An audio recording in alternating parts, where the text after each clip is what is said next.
欢迎来到新闻和活动频道，请订阅和分享已更新有关当今最着名明星的最新信息。锦绣芳华结局，李现死而复生与杨紫三吻，刘畅悲惨下场引热议。当我们怀着满心的期待，沉浸在锦绣芳华的大结局剧情中时，仿佛穿越时空，置身于那个风云变幻、波澜壮阔的古代世界。剧中杨紫饰演的何为芳，宛如一朵在风雨中顽强绽放的花朵，命运可谓是一波三折，充满了无尽的坎坷与磨难。她与蒋长阳的爱情本应是甜蜜美好的，然而命运却对他们开了一个残酷的玩笑。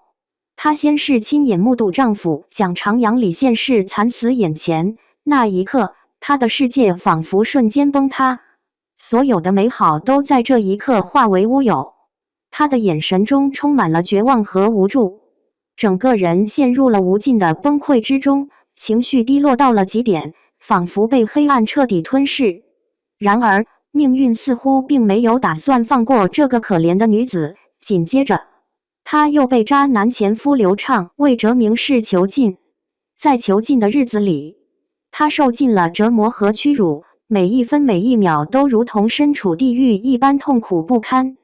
但何为芳并没有就此屈服，他心中始终坚信正义和自由终会到来。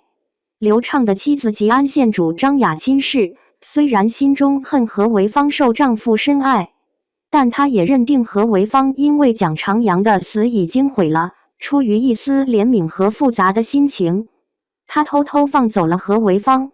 可刘畅并不打算轻易放过他，他虑人追捕，如同凶猛的野兽一般，不给何为芳一丝喘息的机会。就在千钧一发之际，萧雪溪、许灵月氏现身了，救走了何为芳。这一刻，何为芳仿佛看到了生的希望，眼中闪烁着感激和坚定的光芒。经历了这一系列的磨难，何为芳并没有被打倒，反而变得更加坚强。他决心振作起来，重新找回属于自己的生活。他想到了蒋长阳的小姨董洁氏。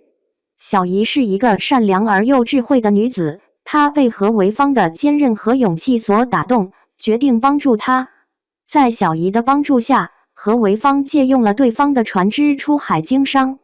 在海上，他面临着无数的挑战和困难，狂风暴雨，惊涛骇浪，每一次都让他险些丧命，但他凭借着自己的智慧和勇气，克服了重重困难。他学会了与船员们合作，学会了应对各种突发情况，逐渐积累了丰富的经验。最终，他成功东山再起，带着满满的收获返回陆地。当他带着喜悦和期待，准备与百姓做生意时，却意外撞破了地方官的贪污勾当。这些贪官污吏为了谋取私利，不择手段，欺压百姓，无恶不作。何为芳的正义之举惹恼了他们，他们派人追杀何为芳，想要将他置于死地。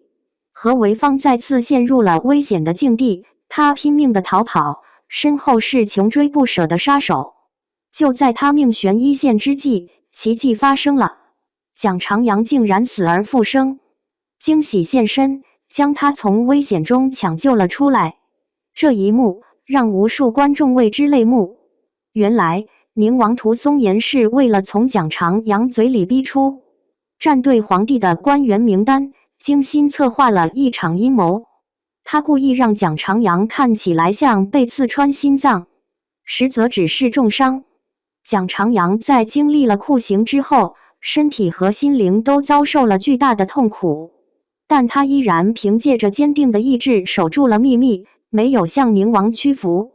他的眼神中透露出一种不屈和坚韧，仿佛在告诉世人，他不会轻易被打倒。最后，他被手下成功救出，稍微养伤后，他便急忙探听何为芳的下落，心中充满了对他的思念和担忧。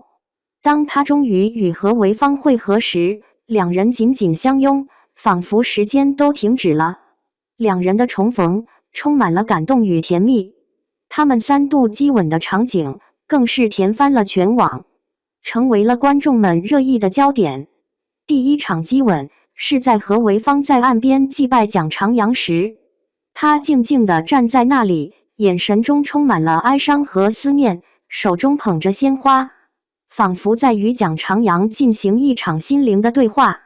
就在这时，他似梦似幻地看见他出现，那一刻，他的眼中闪烁着惊喜和激动的光芒。两人泪流拥吻，仿佛要将所有的思念和痛苦都在这一吻中得到释放。他们的泪水交织在一起，滴落在地上，仿佛是他们对这段爱情的见证。第二场激吻是两人重逢后，在船上克制不住内心的感情，激情热吻。船在海上轻轻摇晃，周围是波涛汹涌的海水，但他们的心中只有彼此。这一吻饱含着他们对彼此的深情和对未来的期待。他们的嘴唇紧紧相贴，仿佛要将对方融入自己的身体里。第三场激吻则是何为芳带蒋长阳去看亡夫牌位时，两人打情骂俏，气氛轻松而又甜蜜。他们时而互相调侃，时而深情对视，然后情不自禁地热吻不停，甜度直接破表。除了这甜蜜的爱情线，锦绣芳华的大结局还有着精彩的权谋斗争。蒋长阳与何为芳联手对抗起兵造反的宁王。在这场激烈的斗争中，蒋长阳披上戎装，冲锋陷阵，展现出了英勇无畏的一面。他手持长剑，眼神坚定，带领着士兵们与敌人展开了一场殊死搏斗。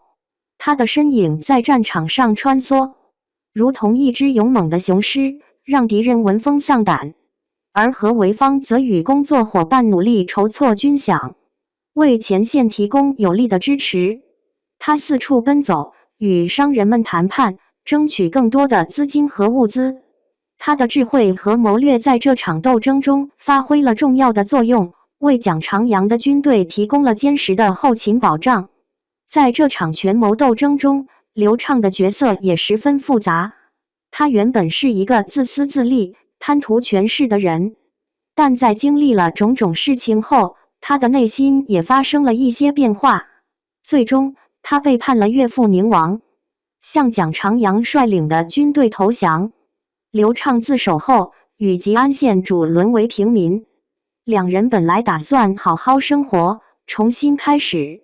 他们离开了那个充满权谋和斗争的地方，来到了一个宁静的小村庄，过上了平凡而又简单的生活。然而，命运却再次对他们开了个残酷的玩笑。刘畅被宁王旧部刺杀身亡。吉安县主见心爱丈夫惨死，悲痛欲绝。她的世界再次崩塌，她无法接受这个残酷的现实，整天以泪洗面。最后，她选择出家修行，远离尘世的纷扰，在青灯古佛旁度过余生。而蒋长阳与何为芳则迎来了美好的结局，他们夫妻相伴，游历各地经商，过着平凡又快乐的日子。他们一起走过了许多地方，欣赏了美丽的风景，品尝了各地的美食。在旅途中，他们相互扶持，相互理解，感情越来越深厚。他们的笑容中充满了幸福和满足，仿佛在告诉世人，这就是他们一直追求的生活。